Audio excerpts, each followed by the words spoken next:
Berita sukan tergempar baru kami terima sebentar tadi. Keputusan ini benar-benar mengejutkan peminat bola sepak tempatan dan antarabangsa.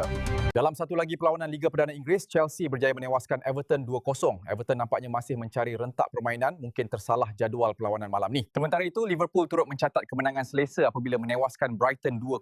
Brighton cuba melawan, tapi nampaknya Anfield bukan tempat untuk eksperimen. Dalam satu lagi aksi Liga Perdana Inggeris, Arsenal berjaya menewaskan Wolves dengan keputusan 2-1. Dengan kemenangan ini, Arsenal berjaya check out dari gua selepas kalah dengan Aston Villa minggu lepas. Dalam aksi derby, Sunderland berjaya menewaskan Newcastle 1-0.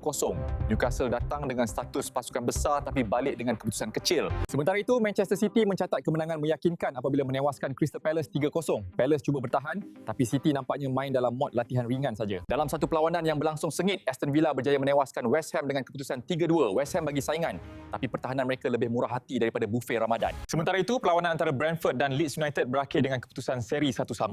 Dua-dua pasukan nampaknya sepakat. Tak cukup kuat nak menang, tapi tak cukup lemah nak kalah. Dan dalam satu perlawanan yang penuh drama, Manchester United terikat 4-4 dengan Bournemouth. 4 gol dijaringkan, tapi 4 gol juga bocor. Menang pun tak, kalah pun tak, cukup sekadar bagi harapan palsu kepada penyokong sendiri. Dalam bola sepak, kalah itu biasa. Tapi kalau kerap sangat kalah, itu bukan nasib. Itu konsisten. Buat pasukan yang tewas malam ini, jangan risau. Musim masih panjang, alasan pun masih banyak. Maka fikir-fikirkanlah. Jumpa lagi.